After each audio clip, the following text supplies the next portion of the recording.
Okay, good afternoon, everybody. The annual general meeting of the College of Registered Psychiatric Nurses of Manitoba will now come to order at 1600 hours. My name is Tracy Teely. I am a registered psychiatric nurse, and I am the chair of the council for the College of Registered Psychiatric Nurses of Manitoba. With me is Laura Panteluk. She is the Crpnm Executive Director and Registrar, and we're pleased to be able to attend, that you're able to attend today, and thank you for taking the time to join the meeting. The Council has chosen to continue with the virtual format for our annual general meeting, and this is to help to facilitate participation of members of the College and the public from across the province. Technology can require some extra time and resources, and there may be moments when we have to pause to facilitate online participation and voting. So I just want to thank you in advance for your patience and understanding as we navigate together in this virtual space. I would like to begin the meeting by acknowledging that Manitoba is on the original lands of the Dakota, Anishinaabe, Cree, Oji-Cree, Dene, Inuit, and the Métis Nation. We acknowledge that the College of Registered Psychiatric Nurses of Manitoba is located on Treaty 1 territory. We respect the treaties that were made on these territories, and we acknowledge the harms and mistakes of the past. We dedicate ourselves to moving forward in partnership with First Nations, Métis, and Inuit communities in a spirit of reconciliation and collaboration. Before we go into the business of the meeting, I'm going to turn it over to Laura, the Executive Director of the College, to provide a few instructions regarding the logistics of the virtual meeting. Thank you, Tracy, and welcome everyone. We just wanted to take a few minutes to orientate you to this environment and to provide you with some information. This is the official annual general meeting of the college. To ensure we have an accurate record of the meeting, who attended, and the decisions that were made, the online meeting is being recorded. After you registered for the AGM, you were provided with a link to join the meeting. This link is unique to you, and it's your personal identifier. Using this link provides a record of your attendance and evidence of your participation in the virtual meeting. This unique login, also allows you to submit questions during the meeting, and if you are a registered psychiatric nurse, to vote on any of the motions. To provide for optimum sound quality for all attendees, all participants are muted during the AGM. There might be occasions where you will be prompted to turn on your microphone, but you will not be prompted to turn on your camera. You will hear the audio from this room and see the presentations on your screen. And hopefully that's what you're seeing right now. If you're a voting member of the college, i.e.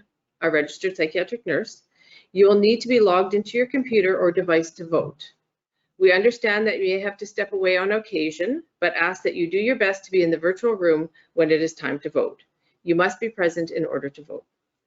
The meeting package was posted on the Crpnm website in advance of the meeting and is accessible to all of the registrants.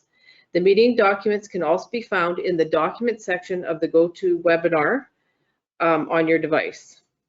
If you open a document and accidentally log yourself off, you can go back to the unique login that you were originally sent, click it, and log in to rejoin the meeting. We've designated time for questions. Please type your questions using the question and answer feature. Questions can be typed in at any time and will be addressed at the appropriate interval in the agenda. If you need a minute to formulate your question during the designated times, please just raise your hand so that we know that you need a bit of time to type and that you are typing your question. Your questions will be read aloud and answered through the audio feed. If your question is of a technical nature, staff will respond to you privately using the question and answer function. When a motion is called, the motion will appear on your computer screen.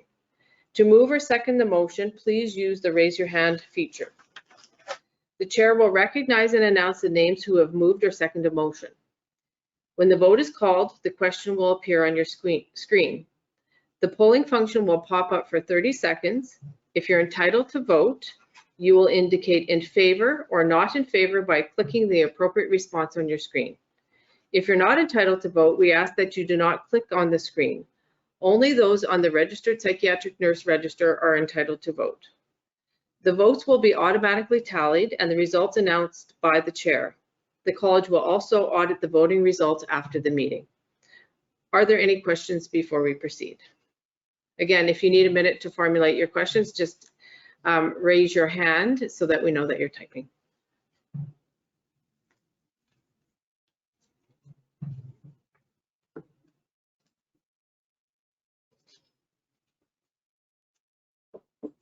Ryan, are there any raised hands or questions?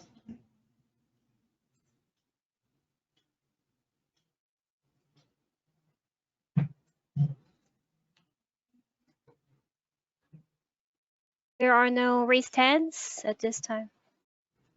Okay, seeing that there's no questions, we'll proceed. So on June 1st, 2022, we came under the Regulated Health Professions Act, and our board is now called the Council. The members of the Crpnm Council are featured on your screen. The Council members are also attending virtually. I'd like to acknowledge my fellow Council members who have served on the Council for the 2021 to 22 term of office. We have Wanda Bryan, RPN, and our Chair-elect. Maya Mahalati, who is an RPN. Annette McDougall, RPN. Melissa Ramarak, RPN. Andrea Thompson, RPN. Richard Sweep, RPN. Joanne Burns, Public Representative and Ministerial Appointment. We also have Carol Lepkowski, Public Representative and also a Ministerial Appointment. We have Kate Deberly, Public Representative, she's a Council Appointment. And then Candace Holden Piyush, who is Public Representative and also is a Council Appointment. So we'd also like to recognize Destiny Watt. She was one of our public representatives. She was appointed by the minister, but her term ended in May 2022. The CRPNM is proud of our collaborative relationships with our nursing and other health regulatory colleges and our education and practice leaders. We are pleased to welcome representatives from the College of Registered Nurses of Manitoba today and Brandon University. We also want to extend a warm welcome to other members of the public who are joining us today. I also want to give acknowledgement to the CRPNM staff. I've already introduced you to Laura Pantelak. She's our Executive Director and Registrar. We also have Ryan Shimko. He's our Practice Consultant and Deputy Registrar. Grace Lasario, she's Registration and Executive Coordinator. Sherry Lanus, she's our Administrative Assistant. And then we have John Schmidt, he's our Contract Accountant. As I previously noted, the RPN profession transitioned to regulation under the Regulated Health Professions Act on June 1st. We have now been receiving legal advice on the new legislation, and our legal counsel, Jeff Hirsch, is here with us today. So we will now proceed with the business portion of the annual general meeting. A quorum for any annual or special general meeting of the college shall be the numbers of members, the registered psychiatric nurse that are attendants at the meeting. So I'm going to ask Grace Lasario to provide a credentials report. The number of voting members in attendance online at the start of the meeting was 16 for a total of 16 voting members. Perfect, thanks Grace. So a quorum is achieved for the annual general meeting of the College of Registered Psychiatric Nurses of Manitoba. The rules of procedure were emailed to online participants in advance of the meeting, and they're also available for download on the college's website and the document button on your device. Reminder that only registered psychiatric nurses are entitled to vote, and RPNs have been approved to vote by the virtue of registration for the AGM online today. I'd like to direct you, we have on your screen, to attention to rules 10, 11, and 12. At the end of the discussion, the question will be called. Online voting will be conducted by a polling function. A poll will show up on your screen with the motion, and you'll have two options. You'll either have, of course, in favor and not in favor. And after about 30 seconds, the poll will close and you'll no longer be able to vote. The results of the vote will be automatically tabulated by the GoToWebinar program and reported to me as the chair, and I will read them out loud to the meeting participants. We do need a majority vote is required for us to adopt the motion. We do have rights of observers, and observers have the right to voice with the chair's permission, but just a reminder that no observers for the meeting today shall have a vote. The agenda was emailed to all registered participants in advance of the meeting, and again is available for download on the college's website on the document bottom on your device, and you should also see it on your screen. If there is no objection, the agenda will be adopted as circulated.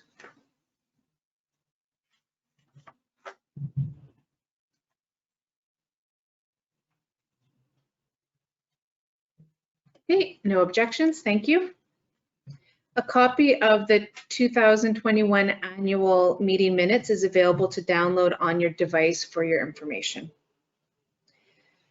For the AGM, our recording secretary will be Sherry Lanus, and the recording of the meeting will be used to make any corrections or adjustments to the minutes before they are recommended to the council for approval.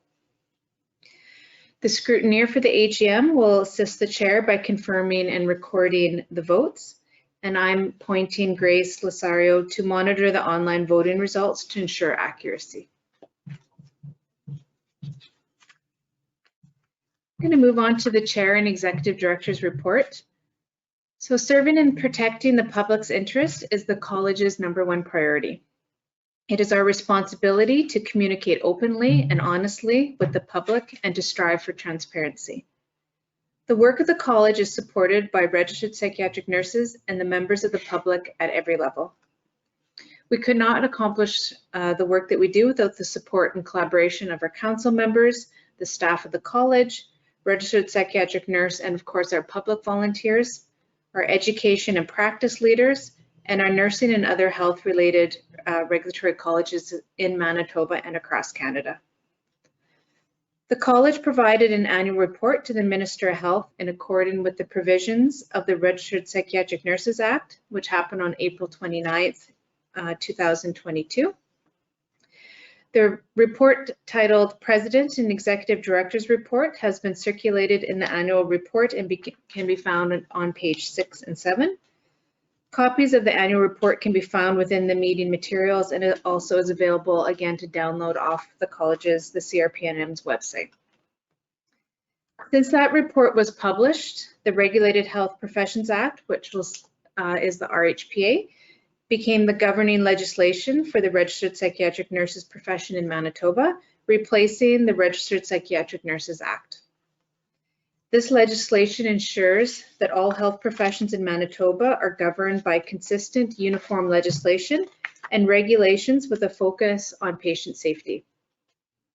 The advantages of moving the registered psychiatric nursing profession to regulation under the RHPA included modernizing rules and processes for governance, registration, complaints and discipline processes, and the regulation and bylaw make an authority that will be applied to all regulated health professions when they transition through the RHPA.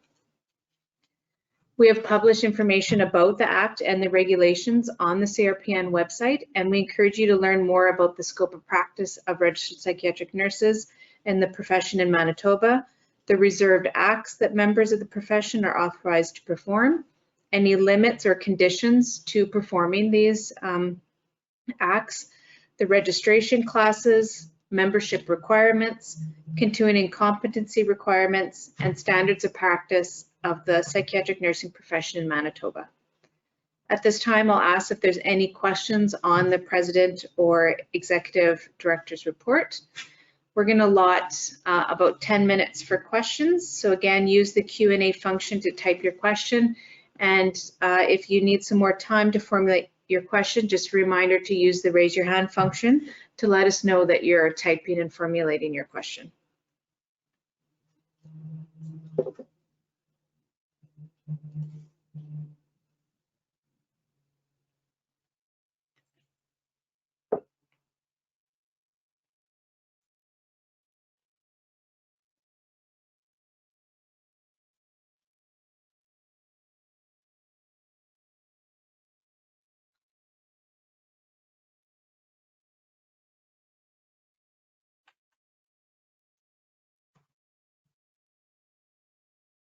Okay, there are no questions, so we will proceed. As previously noted, the College of Registered Psychiatric Nurses of Manitoba provided an annual report to the Minister of Health in accordance with the provisions of the Registered Psychiatric Nurses Act. The report covers the period from January 1st to December 31st, 2021, and includes statistical information and a financial statement of accounts of the college as required by the Act. As previously noted, copies of the annual report can be found within the meeting materials and also again is available to download from the Crpnm website. We have allotted 10 minutes for questions. So again, please use the Q&A function to type your question. And if you need a minute again to formulate your question, please just use the raise your hand so we know that you need a little bit more time and that you're preparing to type your question.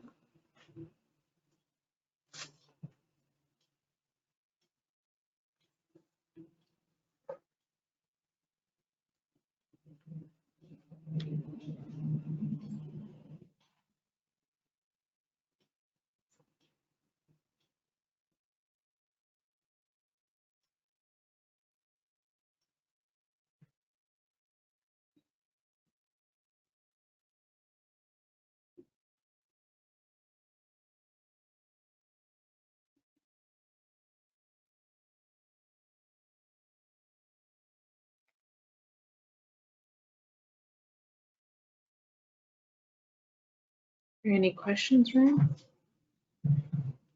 Okay, there are no questions, so we will proceed. The CRPNM accountant, John Schmidt, will be available to answer any questions about the audited financial statements. And we'll invite John at this time, if you could just turn on your camera or say hi. Hello, I'm here. Okay, thanks, John. The CRPNM's Finance Committee assists the Council of Directors to fulfill its fiduciary responsibilities for financial reporting, internal controls, auditing, and accountability for the use of the college's assets. The college ensures an independent audit of the college's finances on an annual basis. On March 19, 2022, the board, as it was called at that time, reviewed and approved the audited financial statements for the year ending December 31st, 2021. The audited statements are published in the annual report, and we would direct your attention to these statements at this time. This is your opportunity. We've allotted again approximately 10 minutes for questions, so please use the Q&A function to type your questions. So if you have any questions about the audited financial statements.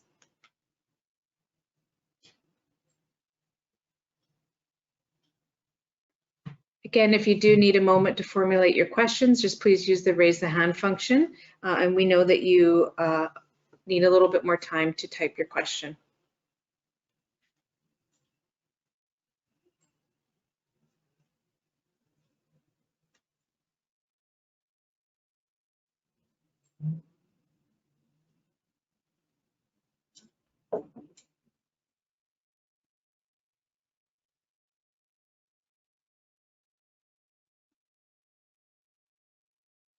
Do you have a question coming in?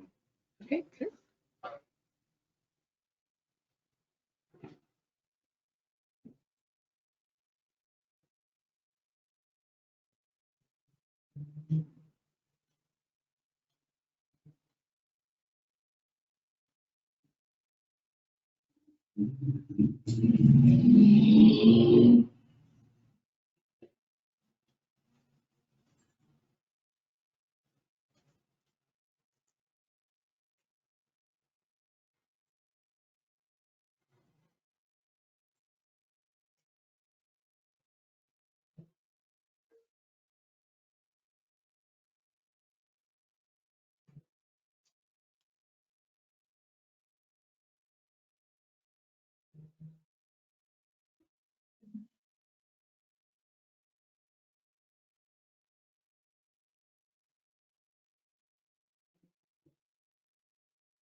Should I just unmute the member? Yeah, if they're comfortable in doing that, that'd be great.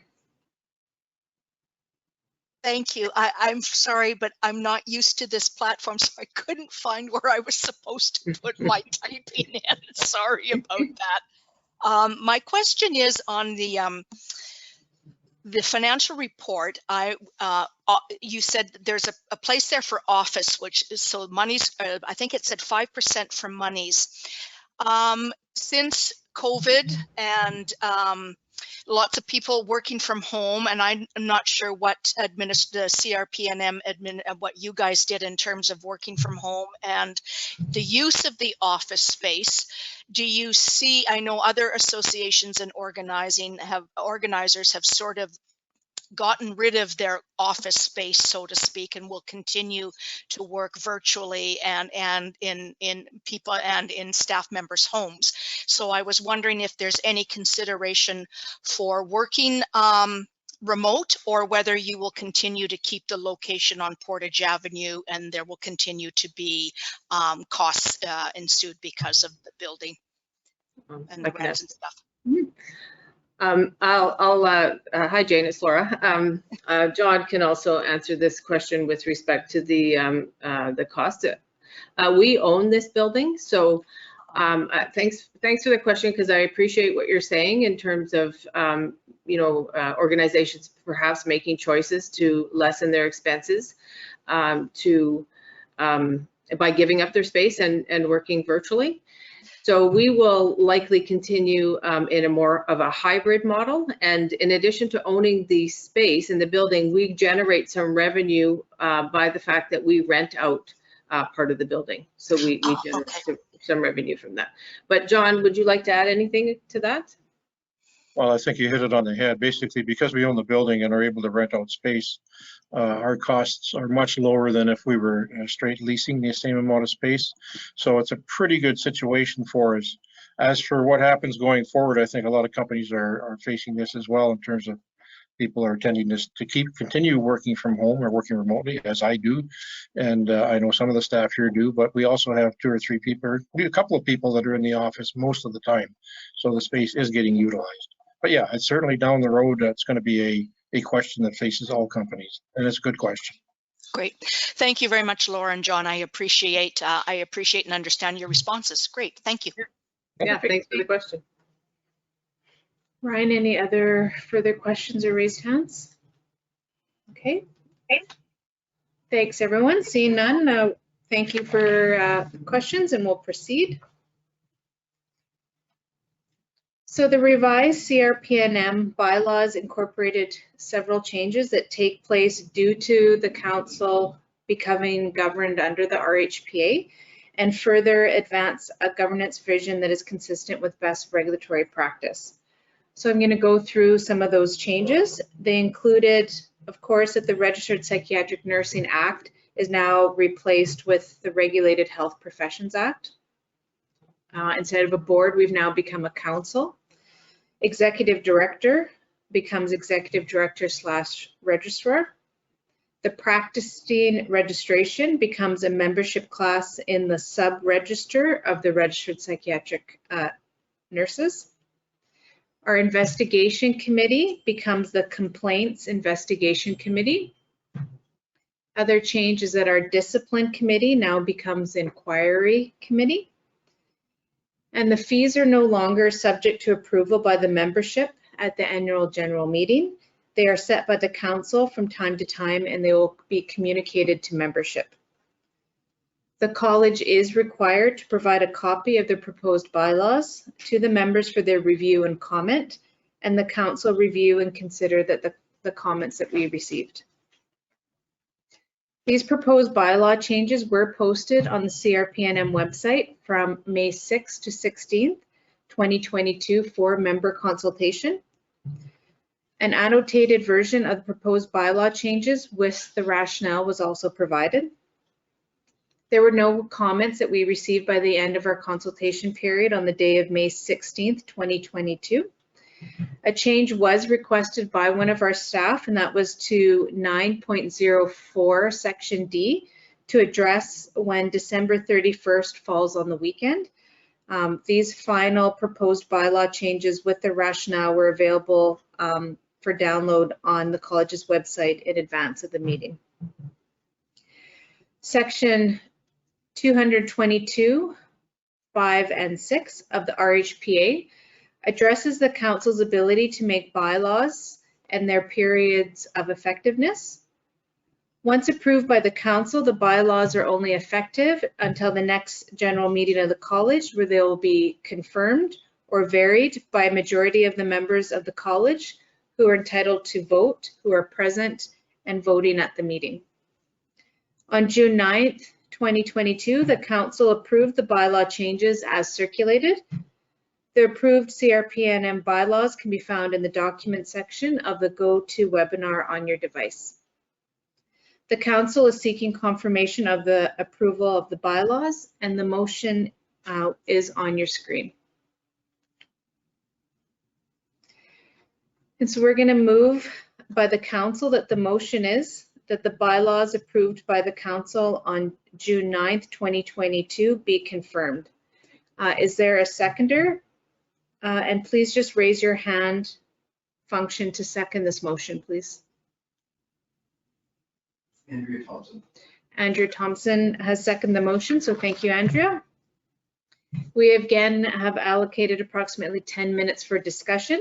So is there any discussion regarding the approved bylaws? Again, similar process.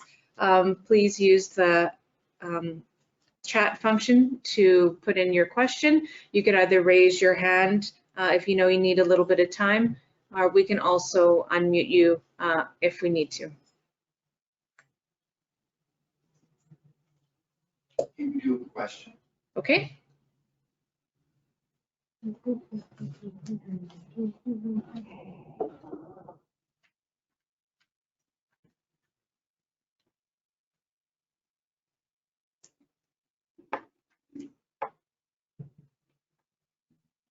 Are they typing the question in, Ryan? Okay, We can unmute. Maybe ask Grace. Yeah.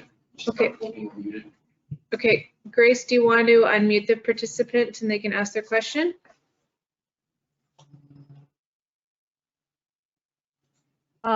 Jennifer is self-muted.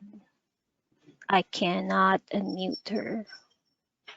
Sorry, I have no question. I put my hand up a second and it stayed up, sorry. Oh, gotcha. Okay, Sorry. that's okay.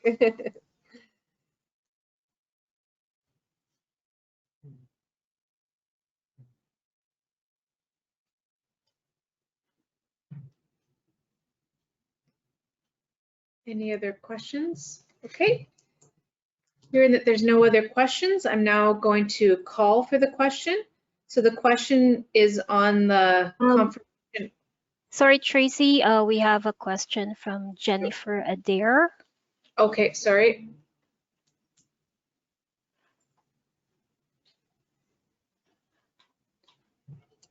Ryan, would you like to read the question? Okay, the question is, how will fees be determined by the council? Okay, I'm not sure if everyone heard that, but the question was, how will the fees be determined by the council? So I can start and then we can call on John to assist again. Every year we go through a process, a budgeting process for the following year. And then also after we receive our audited financial statements in around March, we use a planning tool that is a 5-year plan. So it's not a 5-year budget, but rather it's a forecasting tool, a planning tool to anticipate the expenses in the coming year. So for instance, certain things increase in, by a certain percentage, and we say that, and John, you can fill this in, for instance, we expect all expenses to increase by 3%. I'm making that up, John can give you the details. And we look at the activities required or planned for the college. So to give you for instance, in a year where there's an education approval, we know that it costs a certain amount of money, and so we plan in that way. So maybe over to you, John, just to explain more the plan and how we look at the expenses, our anticipated income, revenue, and plan from there.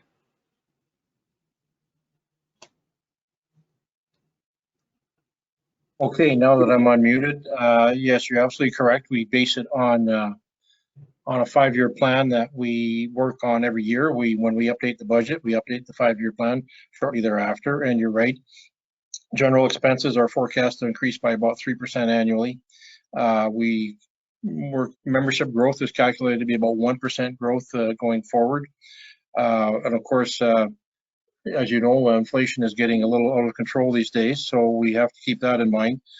We have a COLA clause with our salaries, so they tend to keep in line with inflation. So in general, though, we've forecasted a 3% annual increase in salaries, which may be a bit low going forward. But so we have those assumptions built in, and then we look at individual situations coming up, as Laura mentioned, with educational approval years. Those years cost us more money. And then we look at the bottom line and say, okay, if we keep the fees the same, where will we be in terms of deficits or surpluses? And we always strive to be somewhere near a break-even point, which is what we've done in the current 5-year plan. We're actually forecasting deficits over the next couple of years, but our plan looks for us to get out back into surplus mode 2 or 3 years down the road. So that's our objective with the 5-year plan, is to make sure that we're not going the wrong direction in terms of deficits, so that we don't have to come and hit everybody with a big increase all of a sudden because we're in some kind of difficulty. So that's what we do to determine the fees, and we'll continue to do that. Perfect. Thanks, Laura and John. Hopefully that answered the question. Anything else, Ryan, coming in?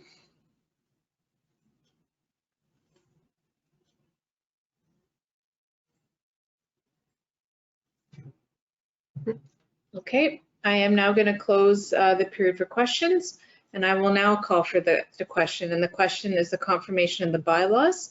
So if you please can open online voting.